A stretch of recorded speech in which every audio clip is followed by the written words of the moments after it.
The Chadwell Heath Day Hospital was opened 5 years ago at a cost of £370,000. It's an example of what the government considers to be the way forward for London's health service. Hospitals in the capital are closing and the number of beds have been reduced.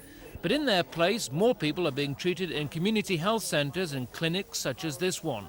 It means patients don't have to travel into inner London and pensioners such as these don't occupy geriatric wards. It's a smashing place. You waited on hand and foot. So it's better than going into a big hospital? Oh yeah, it's nice to know you're coming home again, the same day. No, I mean, they've done very well for me since I've been in here. Chadwell Heath is part of the North East Thames Health Authority region, providing services for 4 million people with a budget of nearly £1 billion a year. I have been fighting for more money for this region. I would like more money for this region. I could use more money very effectively for this region. But the real challenge, recognising that money will always be limited, is to use it in the most effective way.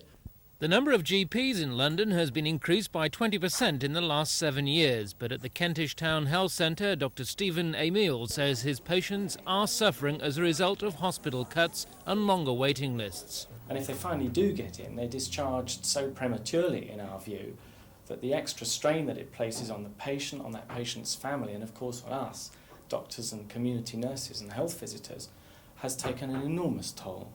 And I'm very afraid that with the plans that we've got for this district for the near future, that's going to get very much worse. Those plans include the jobs of more than 500 doctors and nurses and 600 hospital beds being axed in the Bloomsbury Health District over the next few years. The cartoons on Dr Emile's walls afford him a wry smile occasionally, but he was quite serious over his fears for the future.